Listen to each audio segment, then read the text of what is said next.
belajar menyatu dengan Allah. Tetapi apakah itu menjadi satu?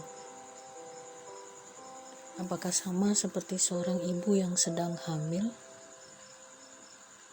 Ia menyatu dengan pribadi yang hidup di dalam tubuhnya? Apakah sama seperti sepasang kekasih menyatu cinta dalam gairah seksual? Apakah sama seperti Fransiskus dari Assisi yang menyatu dengan hewan dan tumbuhan sehingga bisa bercakap-cakap dengan mereka? Apakah sama seperti Mother Teresa yang menyatu dengan luka Yesus sehingga menemukan luka yang sama pada orang yang terlantar di pinggiran jalan?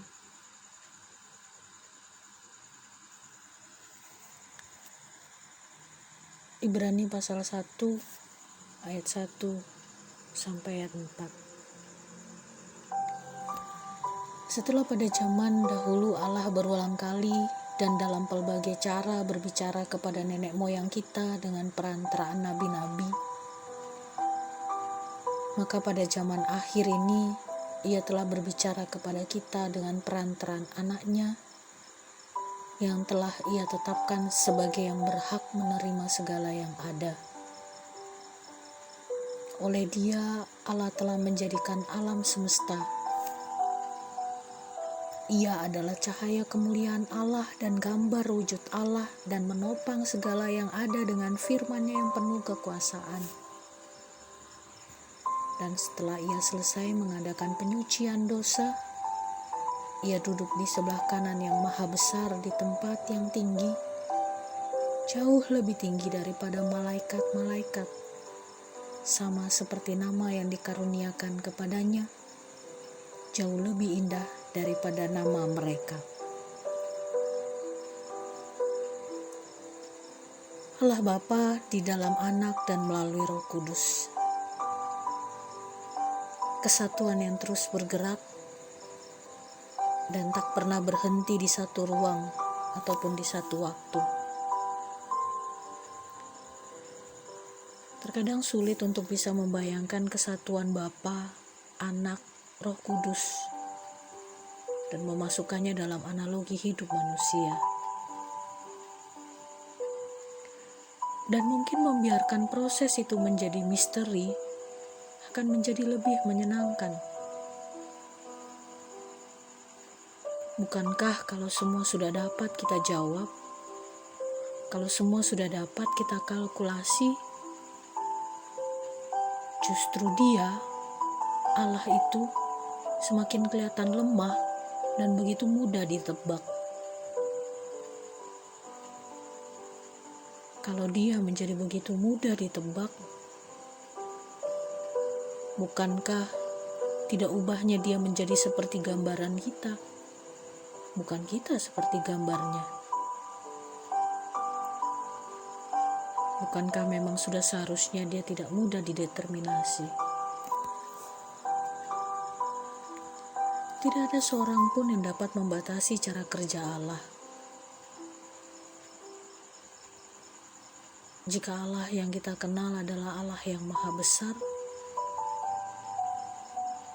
maka kebesarannya akan melintasi segala-galanya. Jika Allah yang kita kenal adalah Allah yang maha rahim, maka melalui kerahimannya, Allah dapat menjangkau dan merengkuh tempat-tempat yang sulit, bahkan tempat-tempat yang dikatakan tidak layak sekalipun. Ia mampu menembusi yang tidak dapat dipikirkan manusia. Allah yang berinkarnasi dalam Yesus. Lalu Yesus adalah firman yang hidup. Allah adalah juga yang menghembusi umatnya melalui Roh Kudus, sehingga kita menjadi satu dan rasuli, menyatu menubuh, terikat oleh Roh Kudus.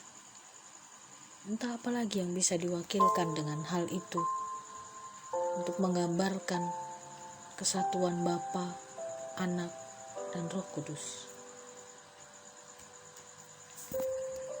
Betapa sering kita hidup dengan membatasi keberadaan Allah. Allah ada di sorga. Allah ada di dalam gereja. Allah ada untuk menerima orang yang bersuka cita. Allah ada untuk mendengar doa.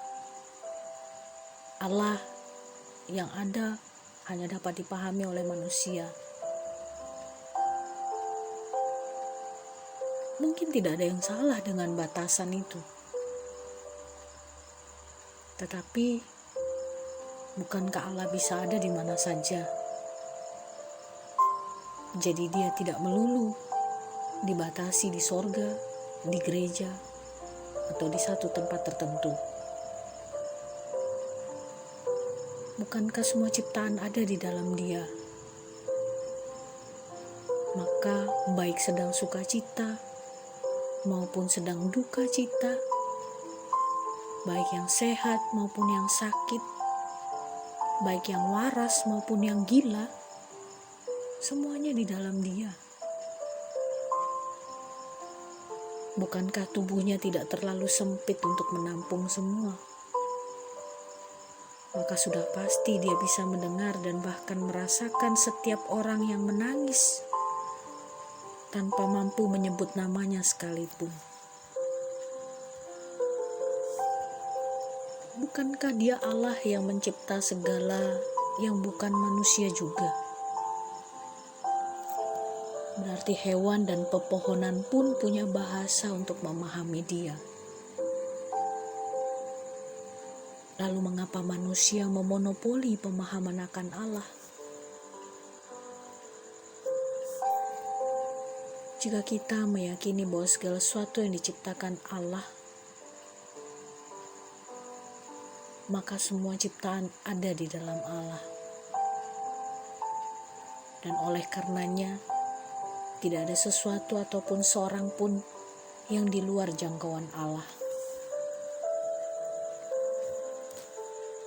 Lalu apakah jika seseorang melakukan kejahatan, artinya ia berada di luar jangkauan Allah dan tidak ada di dalam Allah?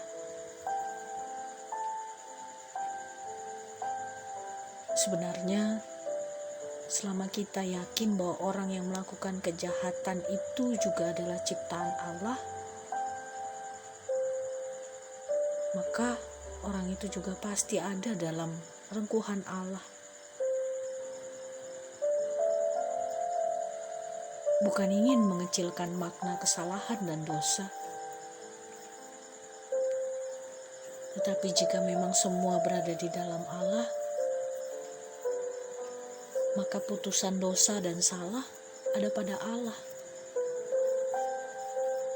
Lalu mengapakah kita memutuskan dosa dan kesalahan pada manusia seperti sedang mengatasnamakan Allah?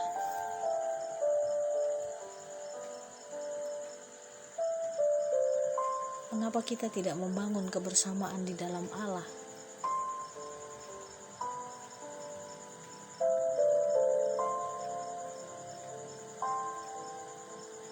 Kita berdoa. Allah yang maha baik, ada saat di mana Engkau membuat kami mengerti akan karya-Mu. Ada saat juga di mana segala sesuatunya kemudian menjadi misteri.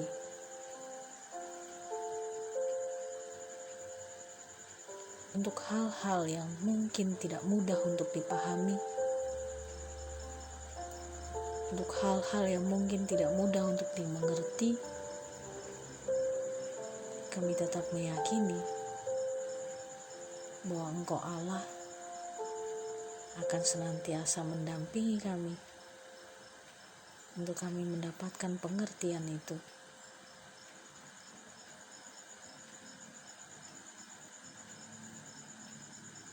Engkau Allah yang berkarya melintasi banyak hal, melintasi ruang dan waktu.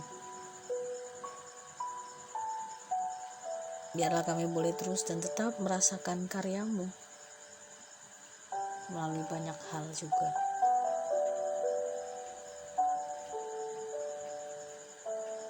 Kami rindu untuk terus memuliakan namamu